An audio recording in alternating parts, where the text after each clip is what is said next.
تجھے تو کہا جا سکتا ہے، لیکن میرا مقام ہے، میری عظمت ہے۔ اللہ تعالیٰ کا اتنا مقام و عظمت نہیں ہے کہ وہ اپنے لیے ہم استعمال کرے۔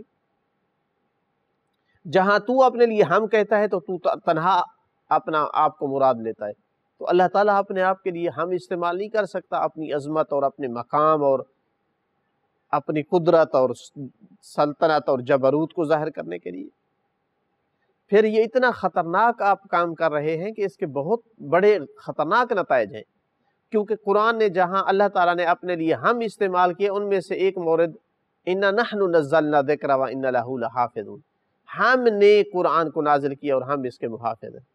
اس کا مطلب کیا ہو جائے گا آپ کی بات کے مطابق کہ قرآن نازل کرنے والے اور جن پر نازل ہوا ایک ہی ہیں، اللہ کے ساتھ محمد وآل محمد علیہ السلام وہ بھی نازل کرنے میں ہے، اور نازل کس پہ ہوا ہے؟ رسول اللہ پر۔ یہ ہو سکتا ہے کہ میں کوئی چیز اپنے اوپر خود نازل کروں، پھر قرآن اللہ کی کتاب نہیں رہے گی، رسول اللہ کی کلام، چونکہ نازل کرنے والے رسول اللہ بھی ہے، تو قرآن پھر نبی پاک کی کلام ہو جائے گی۔ اور یہ دشمن یہی کہتے ہیں، جو دشمن ہے دین کے، اسلام کے، وہ کہتے ہیں یہ اللہ کی طرف سے نازل شدہ نہیں ہے، یہ رسول اکرم صلی اللہ علیہ وآلہ وسلم نے خود جو ہے اپنے نفس طاہرہ پاکیزہ نفس کے ذریعے سے اور اپنے کچھ ان کے یعنی مشاور لوگ تھے، ان کے ساتھ مل جل کر جو ہے یہ کتاب تیار کی ہے۔ تو آپ تو پھر ان کی ہیلپ کر رہے ہیں، ان کی مدد کر رہے ہیں کہ بھئی قرآن نازل اللہ نے نہیں کیا، اس کے ساتھ اور ہستیاں تھیں، انہوں نے نازل کیا ہے۔ اعوذ باللہ، پھر آپ کیسے مسلمان بچیں گے جب آپ کا عقیدہ نہیں رہے گا کہ قرآن اللہ کی کتاب ہے بلکہ رسول اللہ کی بنی ہوئی ہے؟ اللہ کے رسول کہہ رہے ہیں کہ یہ اللہ کی کتاب ہے، اللہ تعالیٰ کہہ رہا ہے کہ میری کتاب ہے، تو اعوذ باللہ پھر رسول اللہ جھوٹ بول رہے ہیں۔ آپ کہتے ہیں رسول اللہ نے نازل کی ہے، مولا علی نے مل کر نازل کی ہے، جبکہ رسول اللہ اور مولا علی علیہ السلام فرما رہے ہیں کہ یہ کتاب اللہ کی کتاب ہے، نہ کہ یہ ہماری کتاب ہے۔ تو اعوذ باللہ اللہ کو بھی آپ جھٹلا رہے ہیں، رسول اللہ کو بھی جھٹلا رہے ہیں، مولا علی علیہ السلام کو بھی جھٹلا رہے ہیں۔ کیسے مسلمان ہیں اس سب کچھ کے باوجود؟ آپ کو پتہ ہی نہیں ہے، جب آپ بات کرتے ہیں تو اس کے نتائج کہاں تک جاتے ہیں۔ تو ہر بات کرنے سے پہلے سوچنا چاہیے اس میری بات کے نتائج کیا ہیں۔ تو لہٰذا اللہ نے جہاں بھی اپنے لیے ہم استعمال کیا، وہاں اپنا روب، اپنا مقام، اپنی عظمت ثابت کرنا چاہتا ہے۔ ان شبہات میں سے ایک شبہ یہ ذکر کیا جاتا ہے کہ اللہ ائمہ علیہ السلام جو ہے وہ اللہ کی مثل ہے، اعوذ باللہ اللہ کی مثل ہے۔ کیسے کہا؟ اس لیے کہ ایک حدیث میں ہے نحن المثل الاعلی، ہم اللہ کی اعلی مثل ہیں۔ اس کا معنی کیا کہ ہم اللہ کی مثالیں ہیں۔ اتنی بھی اس کو عربی نہیں آتی ہے کہ یہ مثل میں اور مثال میں فرق کر سکے۔ مثل مثل کی جمع ہے، مثال اور مثل میں فرق ہے۔ ایک ہوتا ہے نمونہ، ایک ہوتا ہے مثال۔ قرآن مجید کی صریح آیت ہے لیسا کمثلہ شیء، اللہ کی مثل کوئی چیز نہیں ہے۔ جب قرآن کی صریح آیت ہے تو آپ تو قرآن کو جھٹلا رہے ہیں کہ اللہ کی مثل ثابت کر رہے ہیں۔ کیسے مسلمان ہوں گے قرآن کی تکذیب اور اس کو جھٹلا کر کے؟ آپ کو حدیث کا معنی ہی نہیں آیا اور آپ نے غلط قسم کا شبہ چھوڑ دیا۔ حدیث سے مقصود یہ ہے نحن المثل الاعلی، اللہ کی جو مخلوق ہے اس کا بہترین نمونہ ہم ہیں۔ اللہ نے جو خلق کیا ہے اس کا بہترین نمونہ ہم ہیں۔ یہ بھی مراد ہو سکتی ہے کہ اللہ کی جو اوصاف ہیں اس کا بہترین سب سے بڑا مظہر ہم ہیں۔ اللہ کی رحمت کا مظہر، اللہ کی قدرت کا مظہر، اللہ کے علم کا مظہر، اللہ کی اوصاف کے مظاہر ہیں۔ اللہ کو پہچاننا ہے تو ہم سے پہچانو۔ جب مخلوق ہو کر اتنے عظیم ہیں، یہاں سے پہچانو ہمارا خالق کتنا بڑا ہے۔ تو اس سے کہاں ثابت ہو رہا ہے کہ ہم اللہ کی مثل ہیں؟ والعیاذ باللہ۔ کتنے خطرناک شبہات ہیں۔ اب کوئی بندہ آپ کے کہنے پر عقیدہ رکھ لے کہ اللہ کی مثل ہے، یہ تو کون اس کا ضامن ہوگا؟ قیامت کے دن وہی حال ہوگا، یہ تم پہ لعنت کرے گا اور تم اس پہ لعنت کرو گے۔ یہ تم پہ لعنت کرے گا کہ تم نے اسے گمراہ کیا تھا، قرآن کے خلاف اس کو عقائد دیے تھے، اور تم اس پہ لعنت کرو گے جیسا قرآن ذکر کر رہا ہے کہ میں نے تو آپ کو نہیں بلایا تھا، آپ خود میرے پاس آتے تھے، آپ اوروں کے پاس کیوں نہیں جایا کرتے تھے؟ تو اللہ تعالیٰ دونوں سے کہے گا کہ جاؤ جہنم میں تمہاری جگہ تیار ہے، آج کسی کو نہیں چھوڑا جائے گا۔ تو اللہ کی کوئی مثل نہیں ہے، مثل کا جو قائل ہو جائے وہ مشرک ہو جائے گا، موحد مسلمان نہیں رہے گا۔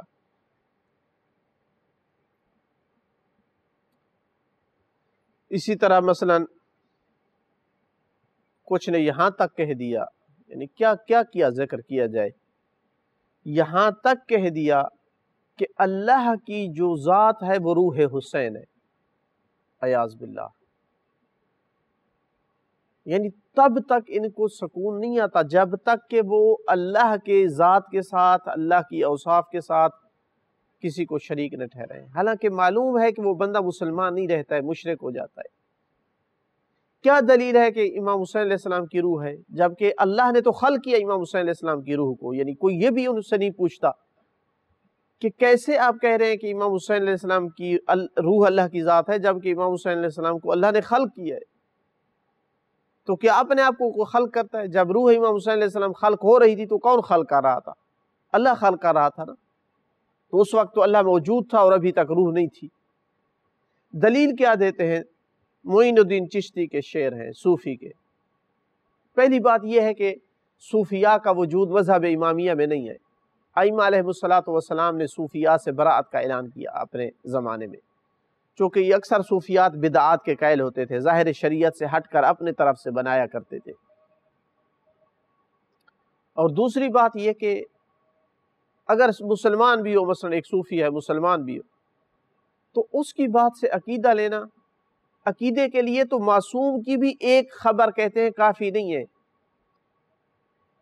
فقہ میں کافی ہے لیکن عقیدے کے لیے ایک خبر کافی نہیں، زیادہ روایات ہوں، موجب یقین اور قطع ہوں۔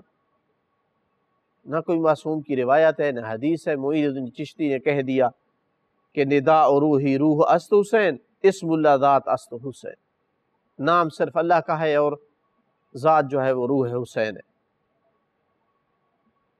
اگرچہ کچھ لوگ کہتے ہیں کہ یہ اس کی طرف نسبت غلط ہے، اس نے نہیں کہا ہے، نہیں پتہ مجھے اس نے کہا یا نہیں کہا، لیکن ویلیو کیا ہے؟ ہم نے عقائد ان سے لینے ہیں، صوفیوں سے۔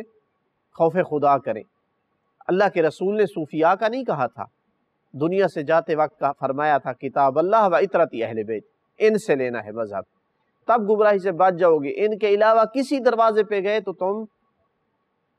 تمہاری ہدایت کی گارنٹی نہیں ہے۔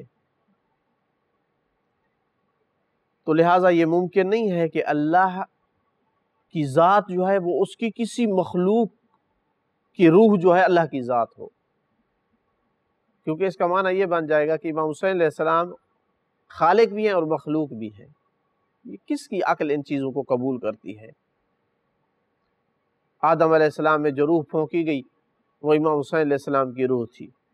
کیسی باتیں ہیں یہ؟ امام حسین علیہ السلام کی روح اپنی روح ہے، آدم علیہ السلام کی روح اپنی روح ہے، نفخت فیہ من روحی۔ آدم علیہ السلام کی روح خلق ہونے سے پہلے امام حسین علیہ السلام کی روح خلق ہو چکی تھی۔ یہ ساری واضح اور ٹھوس چیزوں کو چھوڑ کر ایک شبہ کے پیچھے جانا، یہ وہی جا سکتا ہے اما الذین فی قلوبہم زیغ، جن کے دل جو ہے وہ ٹیڑھے ہیں، وہ سوچتے ہی ٹیڑھے ہیں۔ کچھ لوگ کہتے ہیں کہ اللہ تعالیٰ جو ہے اس نے کچھ ایسی ہستیوں کو واسطہ بنایا ہے کہ اب اللہ کو پکارنے کی ضرورت نہیں ہے، سب کچھ ان کے ہاں مل جاتا ہے۔ اشعار بھی پڑھتے ہیں کچھ لوگ کہ مجھے جو ہر چیز مولا علی سے مل جاتی ہے، اللہ سے مانگنے کی مجھے کیا ضرورت ہے؟ یعنی گویا اب وہ اللہ نہیں رہا، اب اس کے ہاتھ میں امور نہیں ہے، کسی اور مخلوق کے ہاتھ میں۔ یہ عقیدہ درست ہے؟ ایسا کہنے سے انسان مسلمان رہ جاتا ہے؟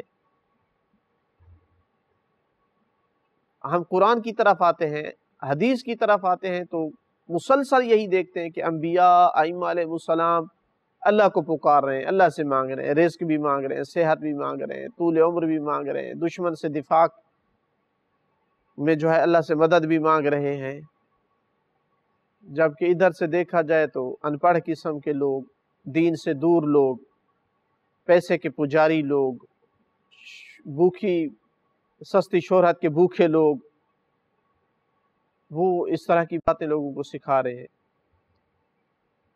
آیت اللہ سستانی سے جب یہی سوال کیا گیا کہ پکارنا اہل بیت علیہ السلام کو یہ کیسا ہے،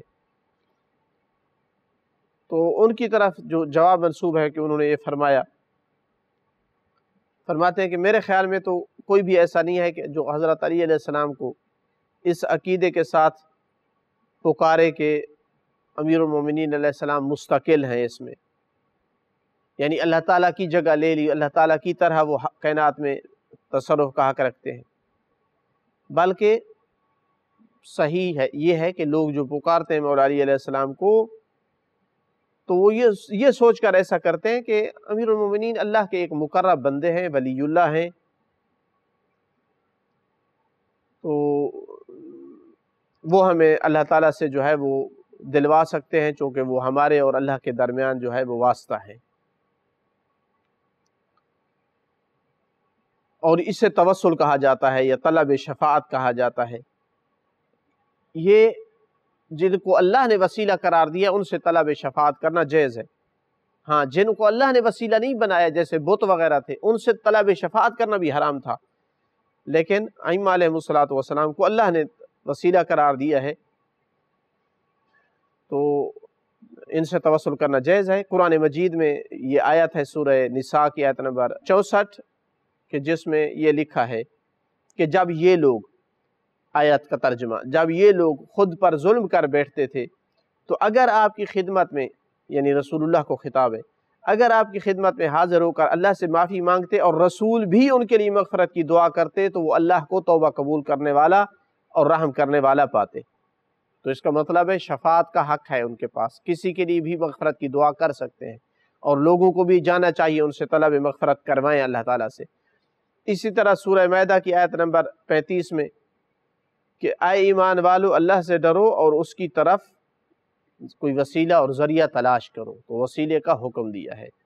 تو لہٰذا مولا علی علیہ السلام کو یا کسی بھی امام یا نبی کو واسطہ قرار دے کر طلب کرنا کہ یہ اللہ سے دلوا سکتے ہیں، یہ ثابت ہے ہمارے نزدیک، چونکہ اللہ نے ان کو وسیلہ بنایا ہے، لیکن یہ کہنا کہ وہ مستقل ہیں اللہ کی طرح، اس سے انسان مسلمان نہیں رہتا ہے۔ والحمدللہ رب العالمین۔